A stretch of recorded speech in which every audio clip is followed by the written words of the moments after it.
कामदेव और रति की कहानी हिंदू पौराणिक कथाओं में भावुक प्रेम और वासना की कहानी है। काम, जिन्हें कामदेव के नाम से भी जाना जाता है, प्रेम और इच्छा के देवता है। रति कामदेव की पत्नी और वासना, इच्छा और आनंद की देवी थी। काम और रति की प्रेम और वासना की कहानी बड़ी ही दिलचस्प है। कामदेव और रति की प्रेम कहानी में शिव और पार्वती प्रेम कहानी के बीच का संबंध शामिल है। कामदेव का जन्म संसार में प्रेम फैलाने के लिए हुआ था। वहीं रति उनकी पत्नी होने के नाते लोगों को प्यार और चाहत के बारे में जागरूक करने के लिए वहां मौजूद थी। उनकी प्रेम कहानी उनके पहले जीवन में पूरी नहीं हुई। खुद को पहचानने और अपनी प्रेम कहानी को पूरा करने के लिए उन्हें फिर से पुनर्जन्म लेना पड़ा। अपने दूसरे जीवन में वे मां बेटे के रिश्ते में थे, लेकिन कामदेव और रति ने अपने दूसरे जीवन में एक दूसरे से शादी की।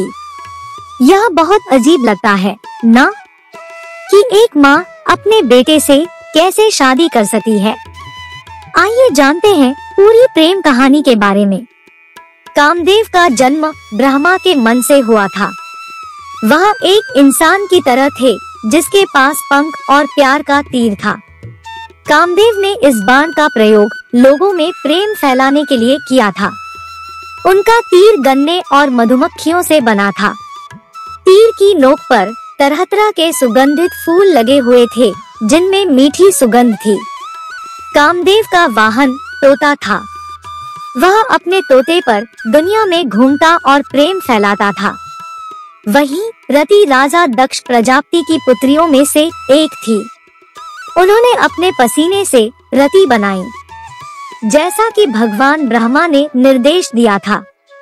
रति कामदेव की पत्नी थी और लोगों को प्रेम, इच्छा, संभोग और आनंद के बारे में जागरूक करने के लिए थी। जब भगवान शिव माता सती को खोने के दोहक में थे, उन्होंने खुद को दुनिया से अलग कर लिया और गहरे ध्यान में चले गए। उस समय तारकासुर नामक राक्षस ने संसार में उत्पात मचाना शुरू कर दिया था। इस घटना के बारे में भगवान ब्रह्मा को सूचित किया गया और उन्होंने सुझाव दिया कि केवल भगवान शिव का पुत्र ही तारकासुर को मार सकता है। लेकिन इसके लिए भगवान शिव को अपने दोहक और ध्यान से बाहर आना होगा और माता पार्वती से विवाह करना होगा, जो माता सती का पुनर्जन्म थी। भगवान ब्रह्मा ने कामदेव को भगवान शिव पर अपना प्रेम बाण चलाने का निर्देश दिया। इससे भगवान शिव को अपने दर्द और दोहक से बाहर निकलने में मदद मिल सकती है। इससे उसके अंदर फिर से प्यार की भावना पैदा होगी। कामदेव अपनी पत्नी रति के साथ वैरागी शिव पर अपना प्रेम बाण चलाने के लिए भगवान शिव के पास गए। उन्होंने अपना बाण चलाया और भगवान शिव अपने ध्यान से बाहर आ गए। लेकिन कौन जानता था कि इससे कामदेव की जान चली जाएगी। भगवान शिव कामदेव पर उनके इस कृत्य से क्रोधित हो गए। उन्होंने अपना तीसरा नेत्र खोला और क्रोध के कारण कामदेव को भस्म कर दिया। यह देखकर रति रोने लगी और भगवान शिव से अपने पति को वापस लौटाने का अनुरोध किया। भगवान शिव के शांत होने के बाद उन्हें अपनी गलती का एहसास हुआ और उन्होंने कामदेव को उनका जीवन वापस दे दिया। हालांकि काम को अपना जीवन वापस मिल गया, लेकिन उसे यह शरीर के बिना मिला और इस प्रकार इसका नाम अनंगा रखा गया। भगवान शिव के क्रोध के कारण कामदेव और रति की प्रेम कहानी अधूरी रह गई थी। लेकिन एक सच्ची प्रेम कहानी कभी अधूरी नहीं हो सकती। काम ने कृष्ण और रुक्मिणी के पुत्र के रूप में फिर से जन्म लिया।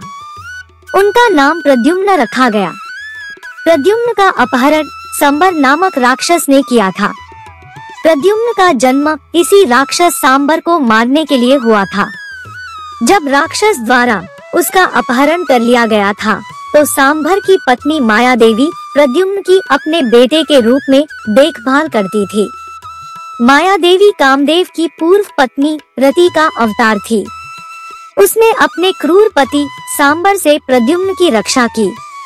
कुछ वर्षों के बाद जब प्रद्युम्न युवा हुआ, उन्होंने सांभर नामक राक्षस का वध किया। तब तक माया देवी और प्रद्युम्न दोनों ही अपने पुराने रिश्ते से अनजान थे।